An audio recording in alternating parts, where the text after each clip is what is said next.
What is going on, Tentacrew? My name is Billy the Squid, and now that there is finally a worse AAA game out on the market, I can finally talk about a game that I've been wanting to talk about for a while, and it's taken me so long to get this video out because I've really been trying to collect my thoughts on how I genuinely feel about the game. Because while I do have a lot of fun with this particular title, it's without a doubt one of the most frustrating and disappointing games that I have played in 2023 so far. That game, of course, being Forspoken. If you have an exceptional taste in video games and have no clue what I'm talking about, allow me to drag you down into the gutters a little bit with the degens that like mid-tier games. Forspoken was the first title to come out of 2023 from Square Enix, and it set a new bar for how low the AAA standards in gaming can genuinely be. And while the AAA industry has somehow swung that bar even lower with games such as Redfall and The Last of Us PC port, it is still not a good look in the consumer's eye towards Square Enix starting off a year on such a low point.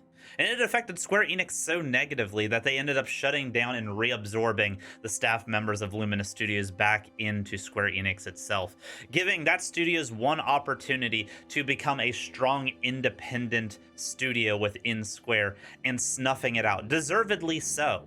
Because over the 10 years that it took for them to develop Forspoken, not just one thing went wrong, but several things went wrong to give us the end goal that we eventually got. And before you even get into the gameplay elements of Forspoken, that 10-year development window is already frustrating enough, because over a 10-year span, you expect the end goal from that 10 years to be something exceptional, something unique, something that is going to have people talking in a positive light for years to come, not the meme compilations that we ended up getting. But unfortunately, troubled development isn't anything new to Luminous Studios. Even with their first title, Final Fantasy 15, it went through a development hell of sorts before we got to the end goal that we ended up getting.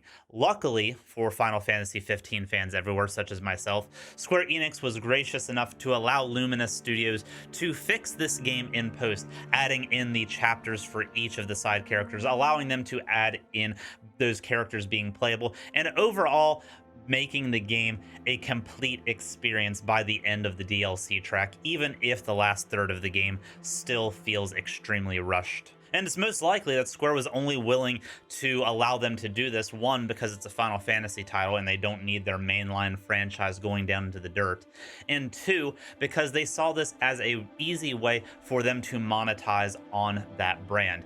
There were 4 DLCs that came out with Final Fantasy 15, basically doubling the price of entry for that game if you wanted the final incomplete version up until the Game of the Year version came out, or the Royal Edition, or whatever fancy name they put on the bundled version of the game. And it was probably both of these factors, both the fixing the game and the monetary aspect, that told Square Enix that, hey, we're going to turn this business division into its own full functioning studio. And from that studio, the first thing we got was Agnis Philosophy, a Final Fantasy tech demo and the precursor to what would eventually be Forspoken, although we didn't know this at the time. 10 years ago, we got this showcase, which was basically just a showcase of the Luminous engine post Final Fantasy 15 and what they were going to be attempting to do. And this is an extremely interesting tech demo because not only does it give a glimpse of what this engine can possibly do, but it is obvious that this is what turned into Forspoken in the future. You can tell it from the clothing pieces, from the van braces that the characters are wearing, and just the overall tone of this tech demo. And the fact that this was keyed in as a Final Fantasy real-time tech demo, I find extremely interesting too, which makes me think that Forspoken was originally meant to be either a spin-off of one of the other Final Fantasy universes, potentially a Final Fantasy 15 spin-off, or what would be Final Fantasy 16 if they hadn't turned it into its own side project. And while this is the first glimpse into what would eventually become Forspoken, this was 10 long years ago, and we wouldn't get another glimpse into the future of this game until we got another tech demo from Luminous Studios and Square Enix, this time the Witch Chapter 0 tech demo. 2 years after the Agnis Philosophy tech demo, Witch Chapter 0 Cry is a direct continuation of that Agnis Philosophy plotline, it seems like. It uses the same characters, it uses very similar outfits, very similar settings. It all takes place within that same universe. The biggest difference being that they removed that Final Fantasy tag from it. And I do think it is at this point that Square Enix decided that they wanted to separate this project from the Final Fantasy line and make it its own thing. And if it wasn't obvious that Agni's Philosophy was a precursor to what Forspoken is, this one is 100% undeniable, with both the outfits getting even more details comparable to what we got in Forspoken, but also the yellow gold-like crystals that start manifesting on the characters, which is very similar to the break infection that we get in the final product. So from 10 years ago having Agni's Philosophy to 8 years ago having Witch Chapter 0 Cry, then we have the big gap. The big gap that actually turned Forspoken into Forspoken, although it still wasn't being called that. It was called Project Athia. And while it's uncertain what happened during this big gap in time, it is obvious that some significant things had changed in the development of this project into what it eventually became. For one, the main character has completely changed to a completely new character. For two, there's already signs that they are going with the isekai type of storyline with this game, in the fact that the shoes seem very much out of place compared to the rest of the dress and the overall environment that we are seeing. It's definitely still got that modern injection into high fantasy look to it. But even still, even with those little hints, it's 100% sure how much that is going to be influential into the game. And we didn't get that full information until we got the official Forspoken announcement trailer, and it showed just what this plotline was going to be, which, from what we saw in that, is drastically different from what we saw in the tech demos 10 years prior. And while we have video evidence that shows that this game went through at least one major overhaul, completely changing the game as we know it, I would probably argue that this happened 2 or 3 more times throughout the 10-year development cycle of this game, considering that Final Fantasy 15 prior had the exact same development windows and seems to have had the exact same problems. It seems like it's a Luminous Studios problem and not necessarily the game itself, although the game was the biggest loser to this whole situation. And unfortunately, with this being its own IP, it didn't have the Final Fantasy name to make Square Enix actually give a damn about it. And from a 10-year development time, Square was ready to push it out the door whether it was finished or not. And unfortunately for Forspoken, it was far from finished. And that is the most frustrating thing about Forspoken, and why I find it to be one of my most frustrating games of this year, because there are good elements of a good game within this, even though they are completely muddied and overtaken by the glaring flaws of the project. While many people weren't impressed by the demo that came out of Forspoken, I found it extremely fun. I found the combat to be exciting, I found the movement to be very smooth and fluid, and it was just an overall good time actually controlling Frey and playing the character.